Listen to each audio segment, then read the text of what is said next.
ახლა მოვედი ვარჯიშიდან, დავიწყე სმუზის მომზადება და მე მივხვდი, რომ თქვენთვის არასოდეს არ გამიზიარებია და მოდით დღეს მოგიყვებით, რომ კვირაში 3-ჯერ ან 4-ჯერ სისტემატიურად ვარჯიშობ, ვიცავ კვებას, ცოტას ვცურავ და თუ კი ვარჯიშის შემდეგ სახლში ვახერხებ მოსვლას, ვცდილობ მივირთ კვერცხი, სხვადასხვა ბოსტნეულთან ერთად და აუცილებლად მარტივი სმუზი, რომელსაც ახლა თქვენთან ერთად მოვამზადებ. დაგჭირდება ბლენდერი, გაყინული ან გაუყინავი ბანანი, პროტეინი, რომელსაც სხვათა შორის ძალიან კარგი რეცეპტიც მოყვება. ეს კონკრეტული არის შოკოლადის გემოთი, ასევე 1 კოვზი ცილიუმი. დაახლოებით 3 სუფრის კოვზი ბერძნული იოგურტი, წყალი ყინულით, ყავს ესეც აქ.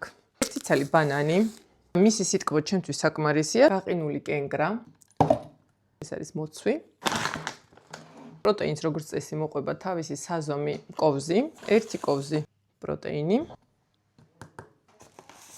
და 1 კოვზი ფსილიუმი, ასეთი პატარა სკუპი საკმარისია.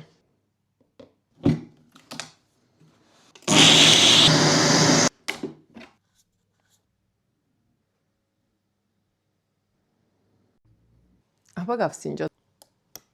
ძალიან გემრიელია. დროებით.